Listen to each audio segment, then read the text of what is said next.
नमस्कार दोस्तों, मैं यशवंत यादव आपका अपने YouTube चैनल आइडियल सर्जी में स्वागत करता हूं। आज हम कक्षा 10वीं के अध्याय 5 की प्रश्नावली 5.2 के सवालों को हल करने जा रहे हैं। इससे पहले की वीडियो में हम प्रश्न क्रमांक 1, 2 और 3 और उसके बाद प्रश्न क्रमांक 4, 5 और 6 इनको हम पिछले वीडियोज़ में हल कर चुके हैं। आज हम प्रश्न क्रमांक 7 और 8 को इस वीडियो में हल करने जा रहे हैं। तो इससे पहले की वीडियो को आप हमारे डिस्क्रिप्शन में जाकर उसकी लिंक को देख सकते हैं। उनको आप पहले देख कर आएँ, जिससे आपको इन प्रश्नों को समझने में आसानी होगी। तो आइए हम प्रश्न क्रमांक 7 और 8 के प्रश्नों को हल करते हैं। उससे पहले आप हमारे चैनल आइडियल सर्जी को सब्सक्राइब जरूर करें और बेल आइकन को दबाएं।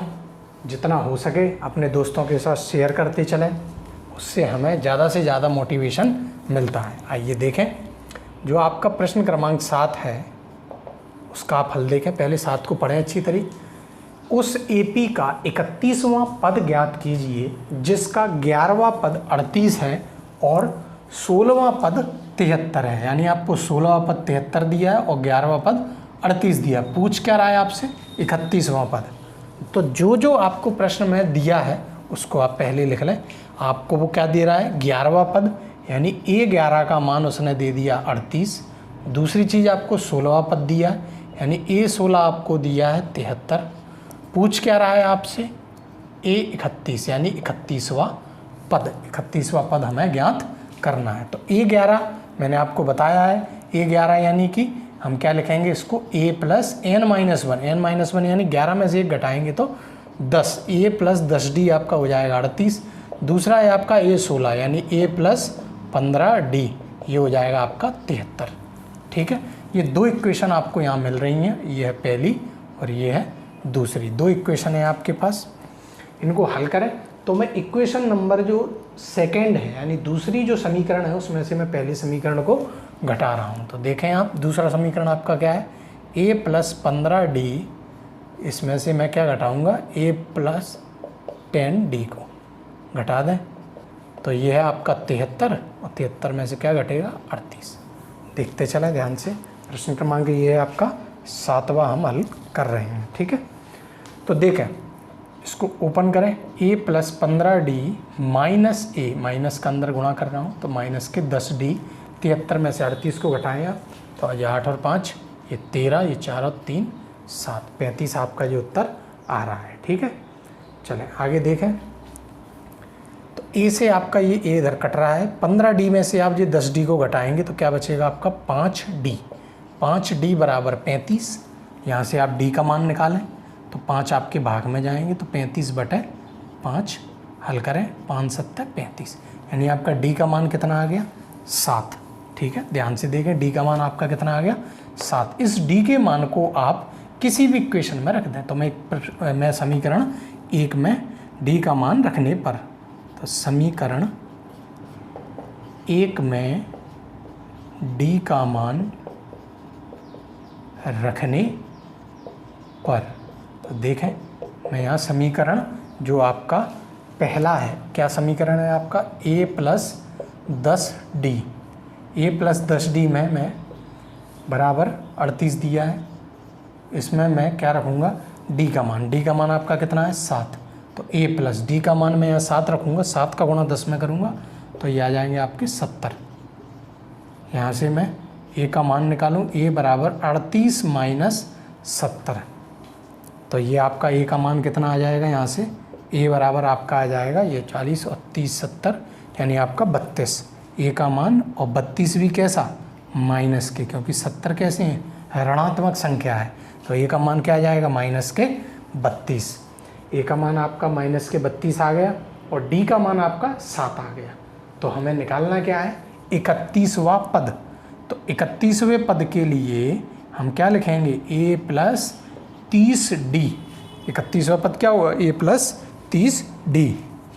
तो देखें, A का मान आप रख दें -32 प्लस 30 का गुणा आप किससे कर दें? D यानी 7 से। तो -32 प्लस ये कितना हो गया? 210। तो 210 में से आप क्या करेंगे? 32 को घटा दें तो ये आपका आ जाएगा 178। ये देखें 10 में से 2 जाएंगे, ये आपका बचा 8 और यहाँ 4 और 7 और 4 11, 2 में से 1 गया 1, यानी कि आपका जो 31वां पद है वो आपका आ गया 178। यहाँ आपका ए का मान -32 है और डी का मान आपका 7 है। तो आप देख रहे हैं सूत्र हम वही लगा रहे हैं, बस आपको 11वां पद दिया है, 16वां पद दिया है, दोनों समीकरणों को आप हल कर लेंगे। वहाँ से आसानी से आप डी का मान निकाल कर फिर डी के मान को आप किसी भी समीकरण में रखकर वहाँ से आप ए का मान निकालें।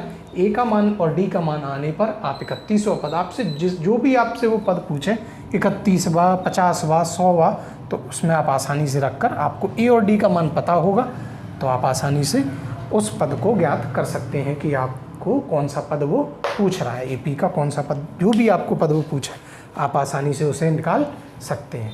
तो ये था आपका प्रश्न क्रमांक 7। इसके बाद आप प्रश्न क्रमांक 8 को हल करें। देखें पहले 8 में है क्या। देखें, एक एपी में 50 पद हैं। क्या कह रहा है वो आपसे कि कोई एपी है, उसमें टोटल पद कितने दिए हैं, कुल पद कितने हैं, 50 पद हैं, जिसका तीसरा पद 12 है। क्या है, जो तीसरा पद दिया है वो आपको 12 दिया है। तो यहाँ मैं लिख देता हूँ कि हमें भाई तीसरा पद क्या दिया है, 12। बहुत बढ़िया। आगे देखो, अंतिम पद 106 है। अब अंतिम पद कौन सा होगा भाई, किसी एपी में 50 पद हैं तो 50वां पद ही तो उसका अंतिम पद है। तो ये आपका 50वां पद कितना दिया है, 106। तो A50 आपका कितना आ जाएगा, 106। इसका 29वां पद ज्ञात कीजिए। देखें, सवाल दोनों एक जैसे ही हैं, बस उनकी जो भाषा है, जो लिखने का तरीका है, उन्होंने थोड़ा सा बदल दिया। यहाँ आपको हल्का सा दिमाग लगाना पड़ेगा कि कुल पद आपके 50 हैं तो आपका अंतिम पद भी क्या होगा, 50 ही होगा। यदि आपने इतना यहाँ से प्रश्न में से समझ लिया प्रश्न को तो आप आसानी से हल कर जाएंगे। तो A29 आपसे वो पूछ रहा है। तो देखें ध्यान से, A3 दिया है तो इसको हम क्या लिखें, A+2D बराबर 12। ठीक है। और दूसरा क्या दिया, A50 यानी कि आपका A+49D, एक कम n-1 करना है बस, बराबर क्या दिया, 106। देखें ध्यान से, वही मैं मान रहा हूँ, इसे माना मैंने समीकरण 1 और इसे माना समीकरण 2। तो समीकरण 2 में से समीकरण 1 को घटाने पर, तो घटा दें, 2 में से मैं क्या कर रहा हूँ, पहले समीकरण को घटा रहा हूँ। तो A+49D में से क्या घटा रहे हैं, A+2D को।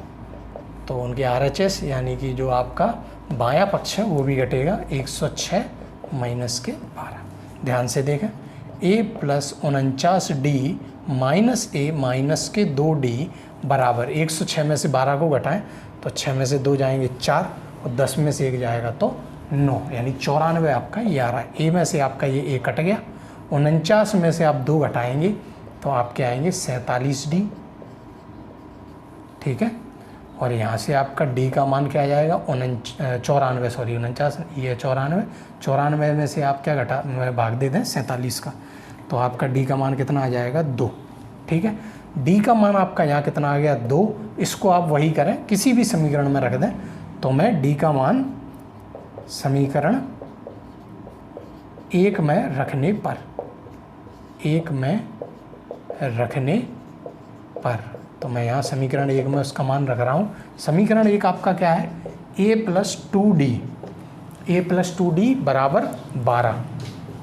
ए का मान निकालना है, डी का मान रख दें आप 2, तो A+2 दूनी 4 बराबर 12। तो यहाँ से आप ए का मान निकालना है, ए बराबर 12 में से 4 जाएंगे तो क्या बचेगा, 8। ठीक है। यानी आपको यहाँ ए का मान कितना आ गया आपका 8 और डी का मान आपको कितना आ गया 2। तो अब पूछ क्या रहा है, A29, यानी 29वां पद आपसे वो पूछ रहा है। तो 29वें पद के लिए हम क्या लिखेंगे, A+28D। ए आपका कितना है 8 + 28 × 2, ये देखें। ठीक है। तो ए रखें 8 और 28 दूनी, ये हो जाएगा आपका 56। ठीक है। और 56 और 8 को आप जोड़ें तो ये हो जाएंगे आपके 64। यानी आपका जो 29वां पद है उसका मान कितना आ गया आपका 64, जहाँ डी का मान 2 है और ए का मान आपका 8 है। तो आपका 29वां पद कितना आ गया, 64 आ गया। तो इस तरह से हमने ये प्रश्न क्रमांक 8 को भी हल कर लिया। आशा है आपको पूरा का पूरा समझ में आ रहा होगा। आप इसका स्क्रीनशॉट ले लिया करें। जैसे आपका एक पूरा प्रश्न हल हो जाता है तो उसका आप एक स्क्रीनशॉट लेके रख लिया करें, जिससे आप आसानी से उसको एक बार में पूरे हल को देख सकते हैं। ठीक है, तो इस वीडियो में हमने प्रश्न क्रमांक 7 और प्रश्न क्रमांक 8 के प्रश्न हल किया। आगे के हम जो वीडियो हैं उनमें प्रश्न क्रमांक 9, 10 और 11 को हल करेंगे। उसके लिए आप हमारे चैनल आइडियल सर जी को सब्सक्राइब जरूर करें। जो आपको रेड कलर में जो आपको आइकन आ रहा है उस पर आप प्रेस जरूर करें। बेल आइकन को साइड से दबाएं, जिससे आप हमारे आगे की वीडियोज़ को देख सकते हैं आसानी से। तब तक के लिए धन्यवाद।